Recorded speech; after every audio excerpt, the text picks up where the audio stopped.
mês de aniversário do Grupo Espírita de Sangufo, 29 anos. Lula vai trazer para nós Jesus, nosso modelo e guia. Vamos iniciar fechando os nossos olhos, elevando nosso pensamento a Deus, nosso Pai Criador, ao Cristo, nosso modelo e guia, nosso irmão maior, aos bons espíritos, para que as boas sugestões sejam dadas no estudo de hoje, que os bons espíritos possam orientar a nossa oradora, para que ela tenha sempre as melhores informações, e que essas informações possam penetrar nossa vida, nossa mente, e fazer em nós a tão necessária transformação que nós conhecemos como reforma íntima. Pai nosso que estais nos céus, santificado seja o vosso nome. Venha a nós o vosso reino, seja feita a vossa vontade, assim na terra como nos planos espirituais. O pão nosso de cada dia nos dai hoje. Perdoa, Pai, nossas ofensas, ensinando-nos a perdoar aqueles que ainda transgrediram contra nós. Não nos deixes entregues a novas faltas e ajuda-nos a nos livrar deste mal que insiste em residir e se manifestar dentro de nós. Te pedimos porque o vosso é o reino, o poder e a glória para todo sempre. Que assim seja.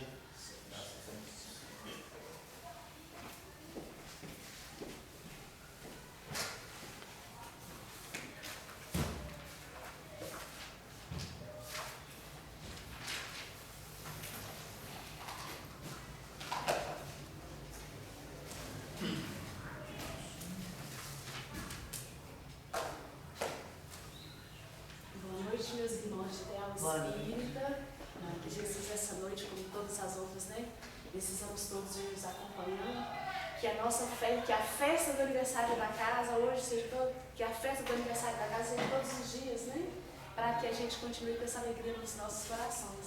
Afinal, essa casa chegou há 29 anos atrás e recebe todos os dias espíritos que sofrem, encarnados e desencarnados. Pedimos a Deus que nós possamos ter mais 60 anos nessa casa, para continuarmos abraçando esses irmãos, que todos os dias vêm, que nós possamos ajudar nessa obra divina, orientando e ajudando esses irmãos que chegam. Assim como nós chegamos e fomos abraçados e orientados, um dia nós também vamos abraçar e orientar. Esse é o ideal, a gente chega como pedinte, e depois a gente é doador. É assim que funciona. Gente, para falar. Ô Lula, interessante o que você está falando. A grande importância para nós, quando chegamos na doutrina, nós adquirimos conhecimento, nós enchemos a nossa cabeça de conhecimento. Mas o ponto principal é agora, que o conhecimento desceu para o coração e sai pelas mãos, Porque mais valem as mãos que trabalham que os lábios que olham, É muito bom saber tudo, mas é muito bom fazer o que pode, Gente, esse tema é muito interessante. Eu gosto muito de ouvir as palestras de Haroldo Dutra para me inspirar, e eu me inspirei numa palestra dele que eu achei muito interessante e é mais ou menos encaixada nessa palestra que eu vou falar essa noite para nós, tá? Nós já sabemos como foi começando ali com a história de Moisés, Todo mundo sabe que Moisés foi achado no riozinho, no cestinho, aquela história toda que todo mundo já conhece. Depois veio a história de Saul, depois veio Davi, que é nessa que a gente vai focar um pouco. Na verdade, nós vamos focar, Jesus, modelo e guia, mas é o Davi que a gente vai começar. Davi era um rei, joia, e Davi se apaixonou pela esposa de um amigo. E Davi mandou esse amigo para uma guerra, Lá esse soldado morreu e Davi ficou com a esposa desse soldado. Todo mundo sabe, é isso. E aí, beleza. Certa feita, Davi estava lá, sentadinho, tranquilo. E ele tinha um companheiro chamado Natan. E Natan era aquela pessoa assim, que tinha uma mediunidade joia. E aí estava lá Davi, todo tranquilão da vida, feliz, Aí Natan entrou e falou com Davi assim: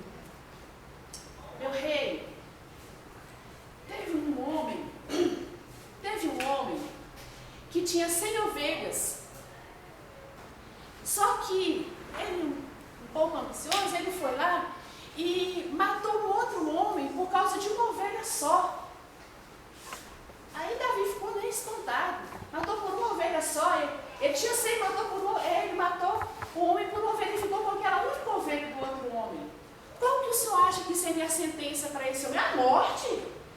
É lógico que é a morte, né? Aí o Natan perguntou, mas você não acha que essa sentença é muito pesada? Aí ele, não. Se ele matou por causa de uma ovelha, a sentença é a morte. Aí Natan respondeu, meu rei, esse homem é o Senhor. Eu? Por quê? Porque o Senhor é rei e poderia pegar qualquer mulher solteira do reino. Mas o Senhor colocou o seu amigo para ir para a guerra e ele morreu e o Senhor ficou com a única ovelha que ele tinha. Aí Davi falou, então essa sentença está muito pesada, vamos diminuir então a sentença, né? Porque quando a sentença é para os outros, né?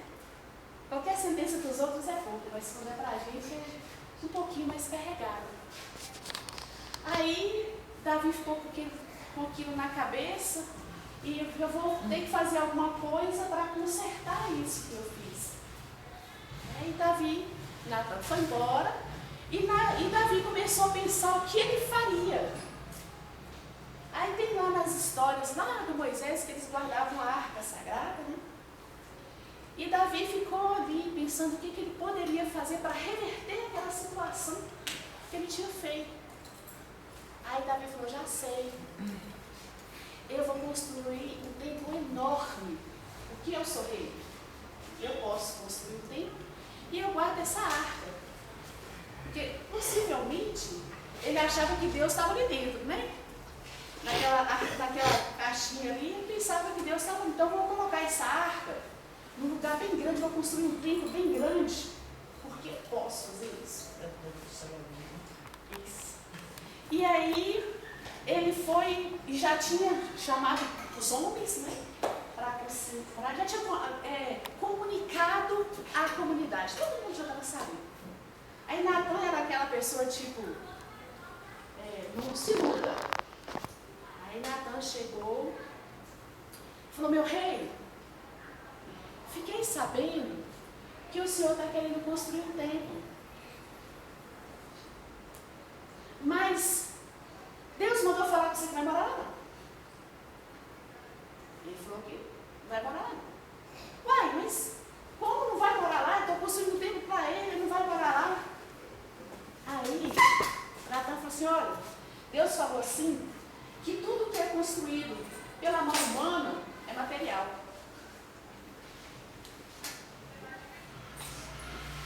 E ele não vai morar nesse tempo. Eu vou ler a partezinha que ele fala, que eu achei bem bacaninha para não ficar meio termo. Aí ele fala assim, ó.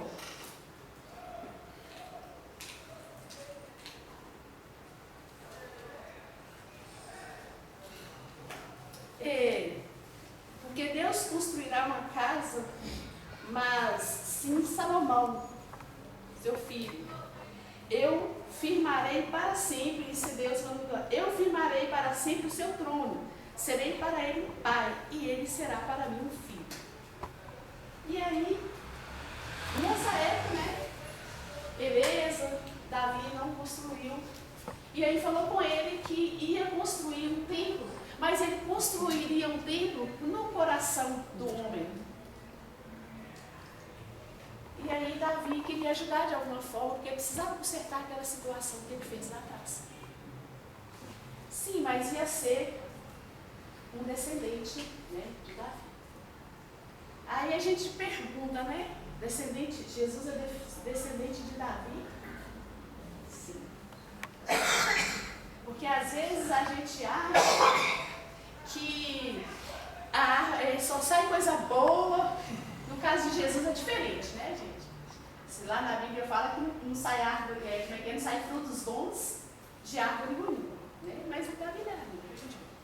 Então, ele veio, o tempo foi passando, o tempo passou e tal. Deixa eu dar uma retornada que eu quero fazer bem concentrado nisso, que é muito bacana.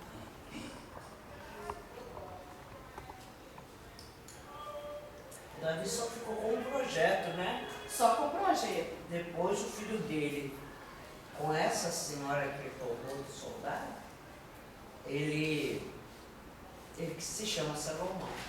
Então ele fez o projeto e o Salomão completou fazendo. Aí, quando Natão deu o recado, ele falou assim, ó, o templo que Deus construirá será de um descendente seu. Esse filho de Deus vai ser tão puro que você verá Deus nele. Aí, beleza. O tempo passou. Aí ele fala, né, e esse menino se chamará Emanuel. O tempo passou. Eu não sei quantos anos não, como sou Boris. 21 gerações. Viu?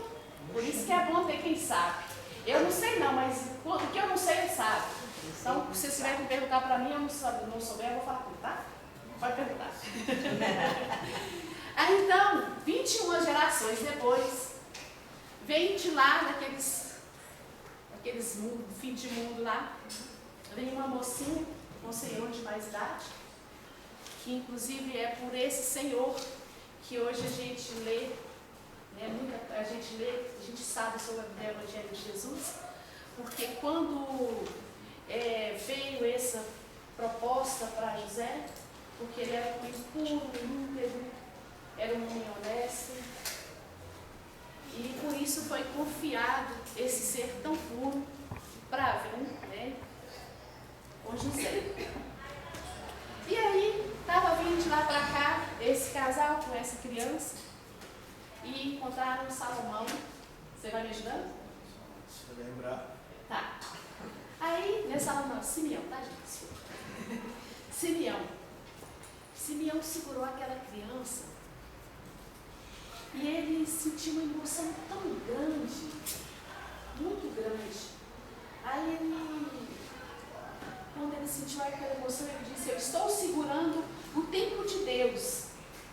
Meu Deus, eu estou segurando a consciência que mais te reflete, com uma mais pureza, com pureza maior de consciência não há. E aí, ele ficou preocupado, né? Ele ficou pensando assim, meu Deus, como é que esse menino veio no meio de uma família tão pobre?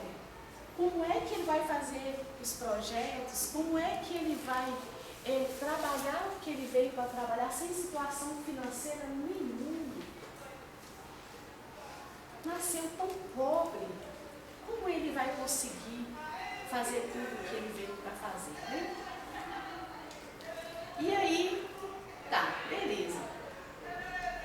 Ele ficou nesses pensamentos e falou com Deus naquele momento que ele estava segurando aquela criança. Você já imaginou segurar Jesus no colo? Acho que eu ia deixar ele cair, né? Porque é coisa demais para mim. Aí ele fala com Deus, Deus, nesse momento você pode me levar. Eu até ri que o Haroldo Dutra fala bem assim, gente, mas como Deus não gosta de defunto oferecido, ele não levou o Simeão. Ele ainda viveu muito depois dessa época, né? E aí, ele ficou ali com Jesus no colo e falou com Maria, deixa eu pegar, só segura mais um pouquinho. Ficou com Jesus no colo, pensando nisso, e aí ele pensou em alta voz. E aí eu vou ler de novo, gente, porque eu achei muito bonito. Simeão disse, com tanta dificuldade, Senhor, como irás construir a sua obra? Então, que Cristo, gente, desde ali, sempre, ele estava com o Espírito. Nós já sabemos que que estão próximos de nós espíritos que vibram na mesma vibração da gente, né? Ou seja, eu estou vibrando para o bem e tem espírito bom do meu lado. Eu vibro para o mal e tem espírito não tão evoluído do meu lado. Então, se Jesus, do lado dele tinha Cristos, né? Espíritos da mesma evolução que ele. Então, quando Simeão falou isso, quando Simeão falou como irás construir a sua obra, os Cristos pegou a mãozinha daquela criança e direcionou o coração de Simeão. E aí, eles dizem, é aqui que eu vou construir a minha obra. Então Simeão entendeu tudo e disse para Maria, Maria, esse é o Salvador, e ele nasceu para a queda de muitos, porque ninguém vai entender, pois é uma obra construída no coração das criaturas. Aí só tem uma partezinha aqui que está lá Está lá no capítulo 3, Boa Nova. Aí Jesus, aí aconteceu toda essa situação, Jesus cresceu. Aos 13 anos, Maria pergunta para José, José, cadê o menino? Aí José fala assim, não sei. Aí sai para procurar Jesus, aí avistam Jesus na estrada. Aí Jesus conversando com o homem. Aí eles olham, e Jesus conversando. Aí Maria fala assim, José, aquele homem que Jesus está conversando, não é aquele assassino que escreve? É ele. E o que eu faço? Aí José respondeu, chega devagarzinho, que velho, a gente resolve tudo. Né?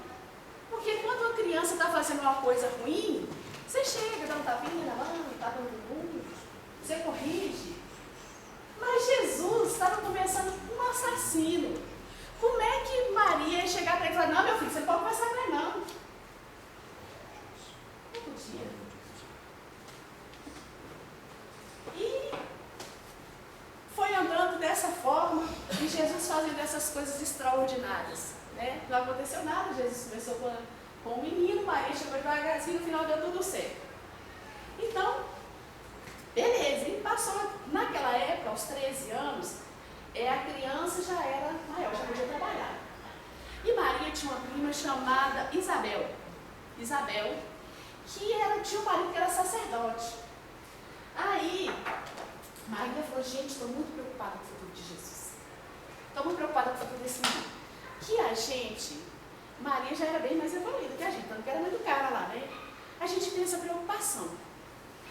Para a gente, o filho vencer na vida é quando vira doutor, não é? Aí assim, você preocupa com o futuro, você preocupa com o que seu filho vai fazer da vida. E Maria não era uma mãe diferente assim, né? Ela também pensava no futuro de Jesus. E aí Maria falou, como que nós vamos fazer? Jesus precisa fazer alguma coisa. E aí ela falou, eu vou lá conversar com eles, porque o sacerdote, que é marido de Isabel, vai arrumar uma coisa para Jesus. E assim ela fez. Foi lá, conversou com o pessoal e falou que Jesus era um bom menino. E eles falaram assim, ó, em consideração a sua prima Isabel, traga o menino, nós vamos conversar com ele. Maria levou Jesus. Jesus foi lá em nojo. Ficaram impressionados. Jesus era o cara, né? Sabia o que falar, como falar. E aí eles ficaram impressionados com Jesus. Ele falou, não, ele vai ficar conosco. Pode trazer, ficar encantado e tal, traga Jesus, ele vai ficar conosco. Aí, Para trabalhar? Trabalhar. Estudar, uma bolsa de estudo, né? Uma UFMG, horário integral, eles iam ficar com tudo, né? Jesus estava feito na vida, Maria feliz. Só que quando chegou na casa, vou ler de novo. Jesus falou bem assim para Maria. Mãe, por acaso não tenho dado testemunho da minha comunhão com Deus? Aí Maria respondeu que sim, né? Aí ele fala com ela, então por que foi pedir ajuda aos seres humanos? Maria ficou pensativa. Aí ele falou, se eu estou em comunhão com Deus, mãe, estou em comunhão com Deus, eu sou o templo de Deus. E ele, nesse momento, com muito respeito à Maria que tinha, ele saiu e pediu, né, a José para trabalhar com ele na carpintaria.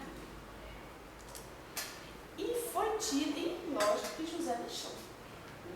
Sabia do potencial de Jesus, da inteligência dele. Falou, meu filho, eu acho um desperdício, né? Ser com tanta inteligência e trabalhar na carpintaria. Quantos de nós, né? Às vezes a gente tem um filho inteligente, fala, nossa, meu filho vai ser doutor. Aí ele vai lá e escolhe fazer uma barraquinha de cachorro-quente e vender na porta da faculdade. A gente fica frustrado, né? Mas a gente ainda não consegue entender que a gente veio para evoluir, o nosso prêmio maior é a evolução espiritual. Né? E aí José falou, meu filho, eu acho um desperdício, mas você pode trabalhar comigo. E foi dito para a gente que desde aquela época, desde esse dia, era uma alegria dentro daquela carpintaria, porque onde Jesus passava, ele deixava essa alegria. Imagina dentro de casa, pai, mãe, aquela alegria toda, né? Aquela conversação. Imagina em casa, somos só Fred, Sofia e eu. E aí, quando está todo mundo dentro de casa, um conversa, outro não sei o quê, né? Imagina Jesus, né? Com aquela luz, Maria, José, todo mundo ali, era muito bom, né? E aí, e assim foi passando, né? Aí nessa época que Jesus também pediu Maria para poder, que ela falou que o pessoal ficava lá, lá no Sinédrio, eles que chamam Fred, no lugar dos sacerdotes lá trabalham, no Sinédrio. No templo. Aí, Templo do Sinédrio. Aí ele foi e falou assim, mãe, as pessoas que trabalham lá, eles ficam fazendo regras, discutindo a vida deles, mas eles não ajudam as pessoas. Os nossos vizinhos passam necessidade, os sacerdotes não sabem. A gente precisa estar com as pessoas. E aí, né? É que eu estudei essa partezinha lá atrás. E aí, Jesus ficou ali. Tá. Aí a gente vem já para os tempos em que saltou quando nesse período todo José já desencarnou, porque quando Jesus começou já no trabalho dele ali, José já não estava, né, porque já era um homem bem mais velho, então ele não chegou quando Jesus começou, né, com os grandes trabalhos dele. Foi Deus que eu não entendi feito, né? E aí, a gente vem hoje falar de Jesus, esse modelo guia. Aí a gente lembra de lá, quando ele estava conversando com o assassino. A gente lembra de todos os feitos de Jesus. A gente lembra de tudo que Jesus passou, né, que nós sabemos. A grande maioria, acho que todo mundo sabe que ele veio, a dificuldade que foi para nascer, né, a dificuldade, a correria, o tanto que José e Maria tiveram que se esconder com Jesus. E mesmo assim, ele não teve tristeza, não teve reclamação. Ele foi realmente modelo. E aí lá no Livro dos Espíritos, na pergunta 625, fala pra gente, qual que é o tipo mais perfeito que Deus ofereceu para lhe servir de modelo e guia? Aí os Espíritos respondem para a gente, vede Jesus. Jesus é para o homem o modelo da perfeição moral que a humanidade pode pretender sobre a Terra. Deus não o oferece como o mais perfeito modelo, e a doutrina que ensinou é a mais pura expressão de sua lei, porque ele estava animado de Espírito Divino e foi o ser mais puro que apareceu sobre a Terra. Se alguns deles que pretenderam instruir o homem na lei de Deus, algumas vezes a extraviaram por meio de falsos princípios, foi por se deixarem dominar, eles mesmos, por sentimentos muito terrestres e por serem confundidos as leis que regem as condições da vida da alma com aquelas que regem a vida do corpo. Vários deram como leis divinas o que não eram senão as leis humanas criadas para servir às paixões e dominar os homens. Quando Jesus veio, ele falou com a gente que ele não veio para infringir a lei. Ele não veio contra a lei. E Jesus veio para essa terra. Sábado passado, a gente teve quem estava aqui sábado passado? Foi uma palestra maravilhosa que falou sobre a crucificação de Jesus. Detalhou para a gente, o palestrante, cada passo daquele movimento de Jesus. E a caridade que Jesus teve com Pedro, com Judas e com todos aqueles, com os soldados que acompanhou ele nesse momento. O que vem para hoje do nosso dia a dia quando fala que Jesus é nosso modelo e guia? nós ainda temos uma dificuldade de aceitar qualquer tipo de contratempo, né? A gente, às vezes, por um tropeço pequeno, a gente esquece desse modelo que veio para nos orientar. Alguns confundem e acham que Jesus veio à Terra, nasceu, cresceu e morreu e levou os nossos pecados. E nos salvou. Jesus veio, nasceu, cresceu e morreu na cruz e deixou o seu exemplo. Ele deixou um exemplo. O pecado está em nós. Nós não vamos nos iludir e falar que Jesus nos salvou e que nós podemos ficar tranquilos que Jesus morreu por mim e levou todos os pecados. Seria uma injustiça sem tamanho, né? Porque qual seria a justiça se o meu irmão Juarez aqui vive numa fé, é um homem caridoso, é um homem que vive pelo próximo, é um homem que vive para o outro, e eu, que vivo para o mundo, que vivo para as leis humanas, que tenho as paixões da terra, e aí Jesus morreria por mim e por Juarez. Qual foi o meu esforço? Então Jesus, ele não morreu e levou os meus pecados. Ele deixou, ele foi o modelo, ele é o guia. Jesus veio e falou, você pode fazer o que eu fiz e muito mais. E nós podemos. Ô Lula, essa palavra pecado é errar o alvo. Sim. Pecado significa errar o alvo. Nós sempre, todo dia nós erramos o alvo. Qual que é o nosso alvo? É nós estar de acordo com os ensinamentos do nosso Mestre Jesus, né? E de acordo com os ensinamentos de Deus, que é o Velho Testamento, né? Somente ali honrar a Deus sobre todas as coisas e o próximo como a nós mesmos. Nós não conseguimos ficar um dia sem errar o alvo. Todo dia nós estamos errando, porque nós não conseguimos vivenciar o ensinamento. Então, se Jesus levou o nosso pecado, ele continua levando, né? Porque nós continuamos pecando. Todo dia. Todo dia. Se Jesus tivesse vindo para levar os nossos pecados, então ele teria levado os pecados só até aquele dia que ele morreu, né? Lá na cruz, que estava lá na cruz. Se falar assim, mas Jesus veio e levou os meus pecados, então ele ia estar morrendo há 2000 e poucos anos atrás, e ia continuar, a gente ia contar, fica fácil para a gente, né? Porque aí eu vou continuar pecando, vou continuar fazendo as coisas erradas, Jesus já levou mesmo? Qual seria a justiça de Deus em relação a isso? O meu irmão que está ali seguindo o exemplo do Cristo, que está ali vivendo dia a dia. Que justiça seria essa? Mas Jesus é modelo. Ele deixou um manual para a gente.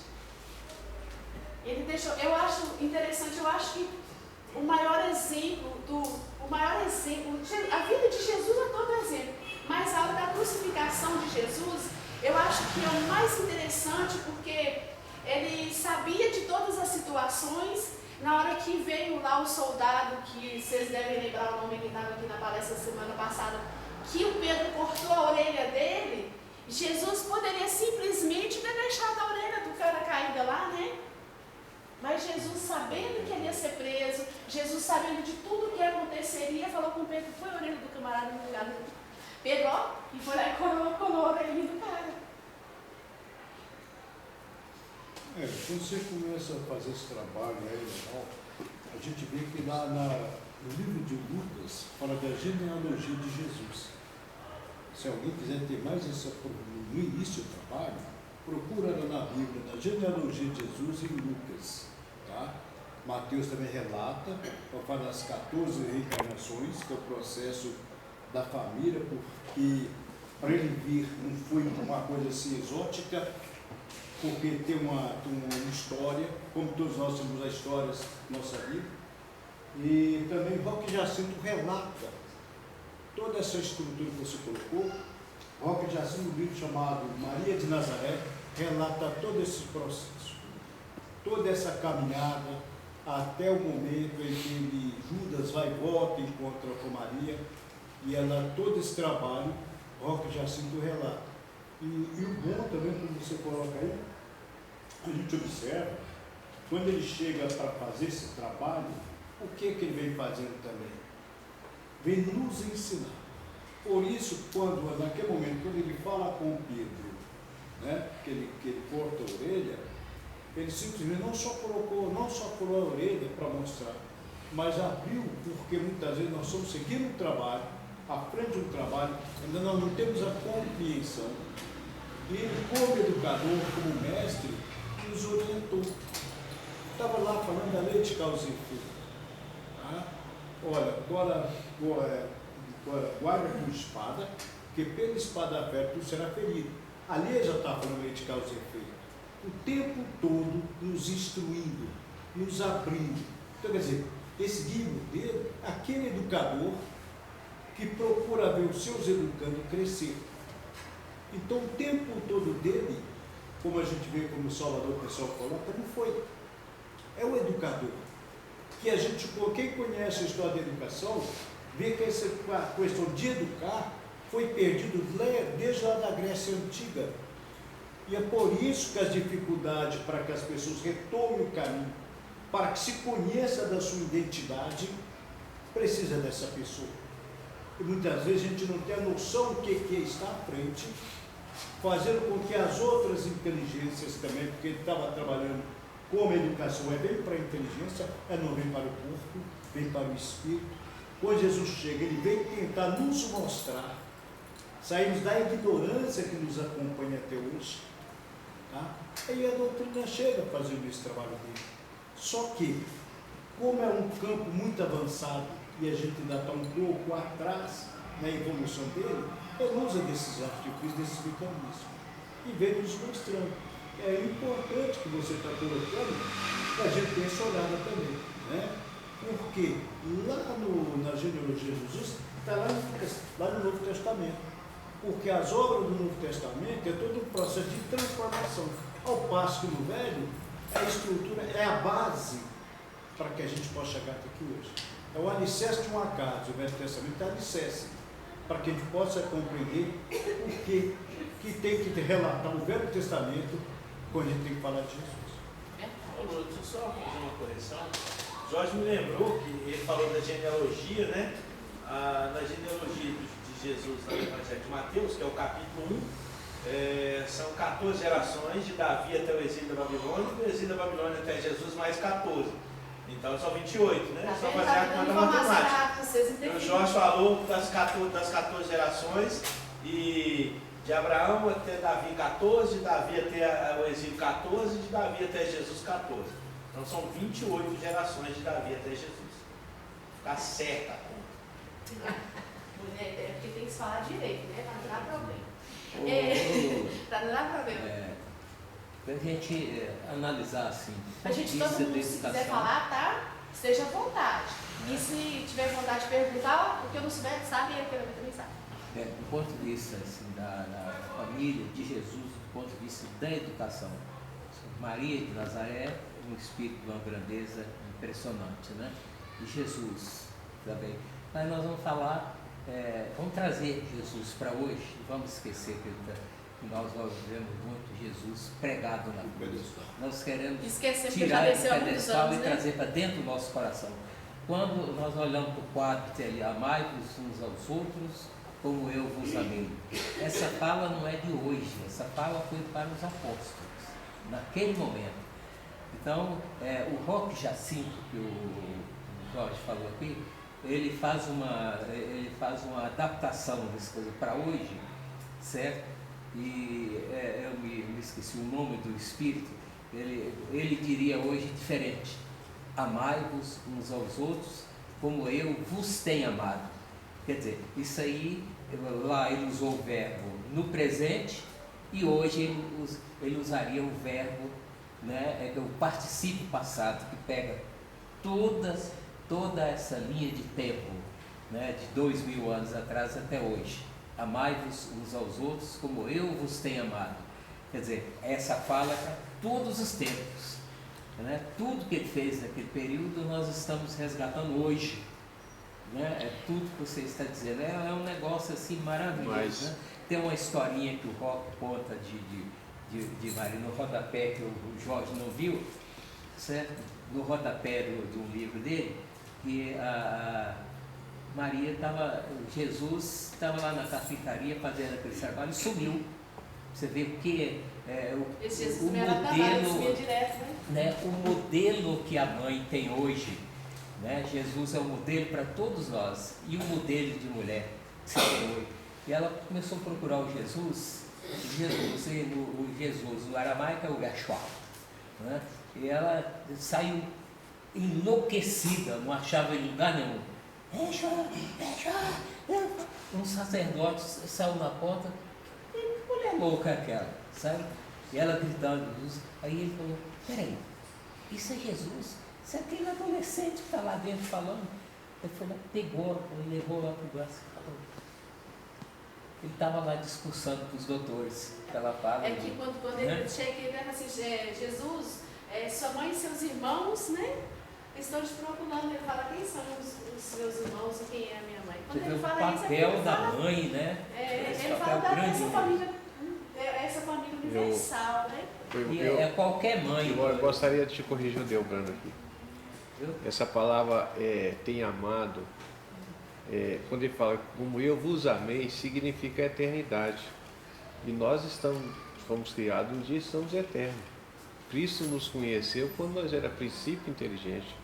Nós não existia manifestação do ser humano ainda. E ainda manifestar. Quando nós era princípio inteligente, Jesus nos amou. Nos acompanhou na nossa evolução. Então a palavra de Jesus, quando eu vos amei, está corretamente. Agora quando você fala como eu vos amo, significa o presente. O Espírito não está aqui pela primeira vez. Jesus veio há 2000 anos, mas o nosso Espírito, então vinculado com a Terra, tem mais de 12 mil anos que os capelinos vieram para cá. Né? E os terrestres que fez a sua evolução aqui. Então ela tem que entender isso, porque a gente dá um outro significado, uma palavra dada por Cristo, é muita responsabilidade. E você tem que ver o plural. Porque ele fala, como eu vos amei. Claro que ele continua nos amando, né? Mas ele está falando ao decorrer da nossa evolução. Ele nos amou e continua nos amando, né? E ele falou para os apóstolos também. Não sei se vocês foram o Delbrando que falou, ou o Jorge, não sei. Ele falou aqui para os apóstolos, mas sabia que ao decorrer das gerações, né, nós íamos vivenciar aquilo que os apóstolos vivenciou, porque o bom cristão, o bom espírita, né, o bom cristão é um dos seguidores de Jesus, é um discípulo de Jesus, porque ele não só faz, ele não fala, ele vive aquilo, porque só vão entender se você é cristão, não importa se você é igreja católica, batista, evangélico, se é espírita. A gente só vai se identificar se nós somos cristãos pelas nossas ações, a nossa obra, a forma de nós viver. O contrário, nós pode falar para qualquer lugar, para todo mundo, né? Mas o importante é Jesus nos ouvir, não as pessoas. Né? E para que Jesus nos ouvir, o que tem que fazer? Nós temos que acompanhar Ele.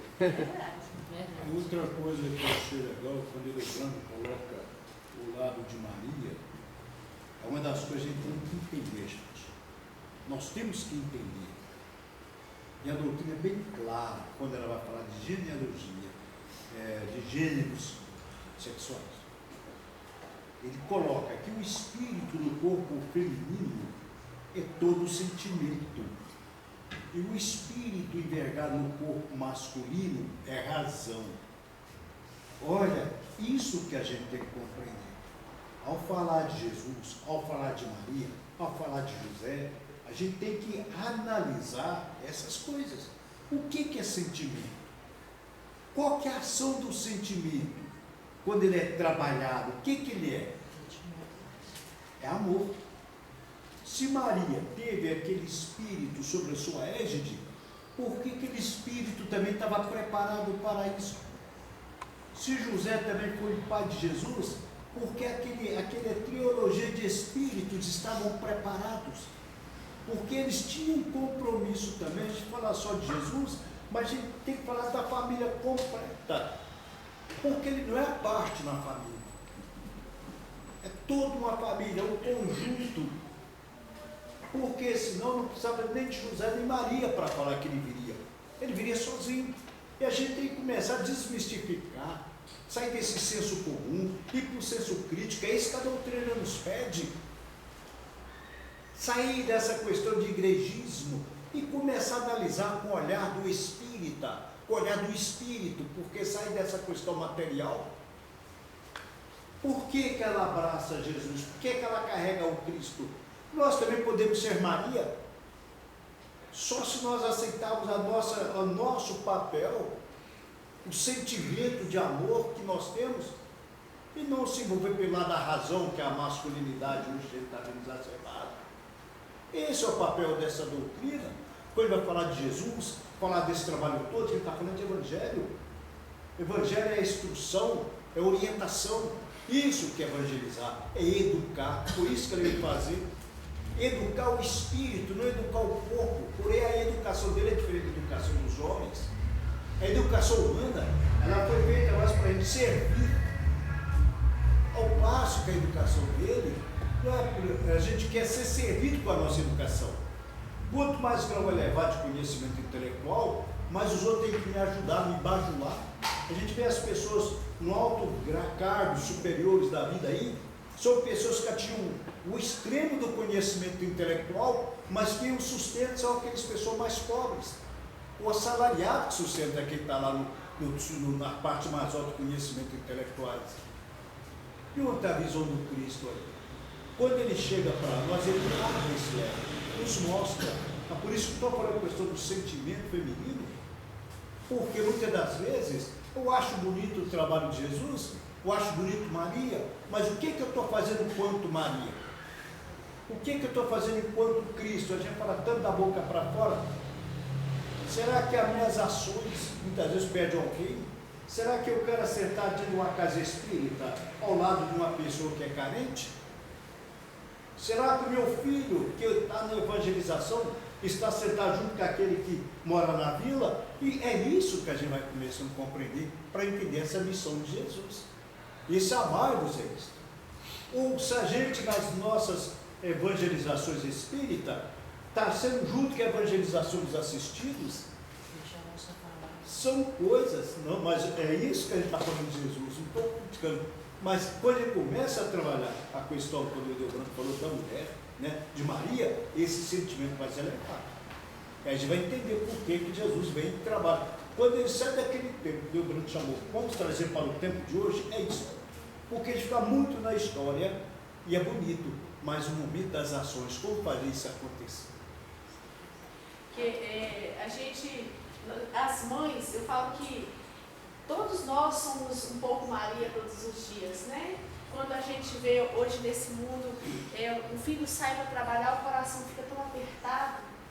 Quando às vezes a gente vê um filho ali, a gente sofre com todas essas coisas. E a gente fica imaginando o tamanho sofrimento de Maria, vendo o filho dela, né, sabendo que ali estava o Filho de Deus, aquele que era evoluído, aquele que era o único perfeito, inocente, sofrendo naquela situação, né, para Maria como mãe, que triste aquela situação, quanto sofrimento naquela mulher, né? Mas ela também sabia que ia passar, né? Ela sabia que ela veio com esse propósito, assim como José veio com esse propósito, e tiveram força para passar por tudo isso. Trouxe esse homem, esse ser, essa divindade, essa pessoa que trouxe esses exemplos. Um que eu mais gostei dos exemplos, um dos que eu gostei também da palestra de sábado passado, quando Pedro nega Jesus, que ele nega Jesus 3 vezes, todo mundo já conhece a história, a gente conhecia essa parte da história, mas eu, por exemplo, não conhecia a parte em que Jesus, mesmo Pedro tendo negado ele por 3 vezes, depois Jesus volta com Pedro, né, já em espírito, e fala com Pedro 3 vezes: Pedro, tu me amas? Não foi assim? Que o moço falou: Pedro, tu me amas? Pedro diz: amo, Senhor. Passou mais um pouco e Jesus perguntou para Pedro de novo: Pedro, tu me amas? E Pedro tornou a responder: amo-te, Senhor. E aí pela 3ª vez ele perguntou a Pedro: Pedro, tu me amas? Amo, Senhor. Porque da mesma forma em que Pedro negou a Jesus por 3 vezes, ele mostrou o seu amor por 3 vezes. Então, olha o exemplo de Jesus. deu a oportunidade para Pedro de tirar aquele peso da consciência por ter negado por 3 vezes. Esses exemplos, e